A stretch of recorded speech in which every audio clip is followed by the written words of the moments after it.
दिनानिमित्त उपस्थित महामहिम राज्यपाल आचार्य देवव्रतजी, आपले लोकप्रिय मुख्यमंत्री देवेंद्र फडणवीसजी,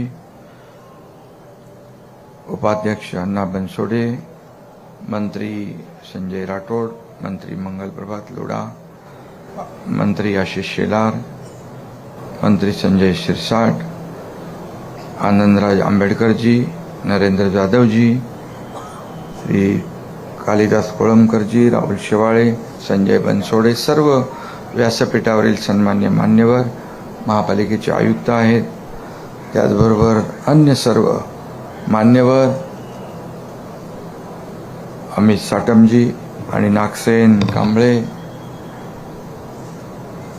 भारतीय संविधानाचे शिल्पकार, प्रज्ञासूर्य, युगप्रवर्तक, महामानव, भारतरत्न डॉक्टर बाबासाहेब आंबेडकर यांना मी विनम्र अभिवादन करतो. परमपूज्य बाबासाहेबांच्या पवित्र स्मृतींना अभिवादन करण्यासाठी, त्यांच्या कार्यापुढे नतमस्तक होण्यासाठी राज्यभरातून, देशभरातून, जगभरातून आपल्यासारखे लाखो अनुयायी या पवित्र अशा चैत्यभूमीवर दाखल झालेत. डॉक्टर बाबासाहेब आंबेडकर युगपुरुष आहेत, समतेचे पुजारी आहेत. डॉक्टर आंबेडकर बाबासाहेब हे भारतीय स्वातंत्र्याचा आणि समतेचा सूर्य आहे.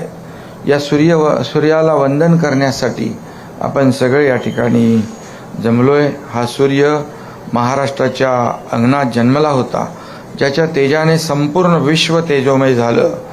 अशा डॉक्टर बाबासाहेब आंबेडकरांचं आपल्या समाजावर प्रचंड मोठे उपकार आहेत. डॉक्टर बाबासाहेब आंबेडकरांनी उभारलेला लढा मानव मुक्तीचा लढा होता. समता, बंधुता, न्याय, स्वातंत्र्य आणि लोकशाहीचा लढा होता. बाबासाहेबांचं जीवन आणि त्यांचे विचार म्हणजे धगधगता अंगार होता. मात्र या महामानवाचं हृदय अपार कारुण्याने भरलेलं होतं. बांधवांनो आणि भगिनींनो, डॉक्टर बाबासाहेबांचं जीवन म्हणजे ज्ञानाच्या बळावर अन्यायाविरुद्ध केलेला अभूतपूर्व संघर्ष होता. खरं म्हणजे या ठिकाणी त्या समाजानं त्यांना पाणी नाकारलं, त्या समाजात त्यांनी शिक्षणाचं महत्त्व ओळखलं. अत्यंत हलाखीत अपमान सहन करून त्यांनी ज्ञानसाधना केली. जगातील सर्वश्रेष्ठ विद्वानांच्या पंक्तीत आपलं स्थान बाबासाहेबांनी निर्माण केलं. त्यांच्या जीवनातून आपल्याला एकच शिकवण मिळते, ती म्हणजे शिक्षण हाच सर्वात मोठा आपला आधार आहे. आणि म्हणून डॉक्टर बाबासाहेबांनी आपल्याला दिलेला शिका, संघटित व्हा, संघर्ष करा हा त्रिसूत्री मंत्र आजच्या काळातही तितकाच महत्त्वाचा आहे. डॉक्टर बाबासाहेब आंबेडकर यांचं सर्वात मोठं योगदान म्हणजे त्यांनी देशाला सर्वोत्तम अशी भारतीय संविधान, आपली घटना अर्पण केली.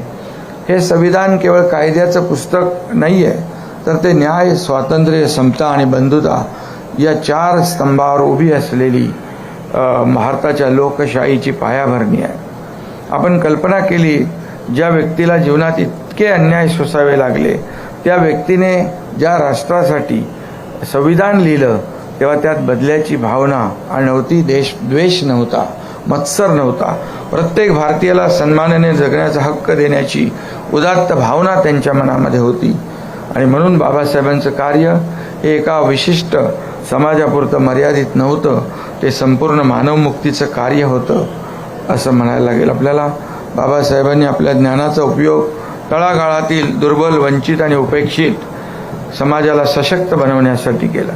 त्यांनी आपल्याला स्वाभिमानाने आणि आत्मसन्मानाने जगण्याचा संदेश दिला, अधिकार दिला. सुराज्य आणि स्वराज्य यांच्यातला फरक बाबासाहेबांनी नीट आपल्याला सांगितला. गावागावातून खोलवर रुजलेल्या जातीभेदाची त्यांना जाण होती. संकुचित जातीय, धार्मिक किंवा राजकीय अन्य स्वार्थासाठी त्यांनी राष्ट्रनिष्ठा कधीही बाजूला ठेवली नाही.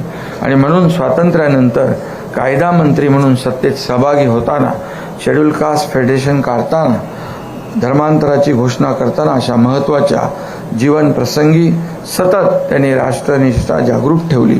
त्यामुळे खऱ्या अर्थाने ते राष्ट्रपुरुष ठरले. महामानवाचा पदस्पर्शाने पावन झालेली ही सगळी जागा आहे. आणि म्हणून या जागेत आपण जमलेलो आहोत. बाबासाहेबांनी मानवतेचा धर्म आपल्याला शिकवला. दीक्षाभूमी किंवा चैत्यभूमी इंदू मिल इथे होणारं भव्य दिव्य स्मारक ही स्थळं जी आहे राज्यासाठी नाही तर आपल्या देशासाठी भूषण ठरतील आणि म्हणून इंदू मिल इथं जगाला हेवा वाटावा असं भारतरत्न डॉक्टर बाबासाहेब आंबेडकर यांचं स्मारक उभारण्यात येते. आज आपण केवळ एका महामानवाचं स्मरण करत नाही तर संपूर्ण भारताच्या विवेकाचा आणि स्वाभिमानाचा हा जागर आहे. हा माणुसकीच्या धर्माचा सोहळा आहे. काल देखील चेंबूरला एक भीमज्योतीचं त्या आयोजन करण्यात आलं. विचारांची भीमज्योत कायम तेवत राहील आणि म्हणून अनेक ठिकाणी बाबासाहेबांची स्मारकं होत आहेत. यातून सर्वसामान्य लोकांना प्रेरणा मिळते, ऊर्जा मिळते. न्याय शेवटच्या माणसापर्यंत पोहोचला पाहिजे ही भावना बाबासाहेबांच्या मनामध्ये होती आणि म्हणून पददलितांचं स्फूर्ती व आशास्थान असलेल्या अशा या महामानवाला त्यांच्या महापरिनिर्वाण दिनानिमित्त सहस्त्रकोटी अभिवादन करतो आणि ज्ञानसंपन्न युगंधराच्या आठवणींना आपण स्मरण करूया. मिळून आपण सारे समता प्रस्थापित करूया. जय हिंद, जय महाराष्ट्र, जय भीम. अल्पावधीतच लोकप्रिय झालेला भारताचा बुलंद आवाज आपला Bharat channel subscribe, share, like आणि कमेंट्स करायला विसरू नका.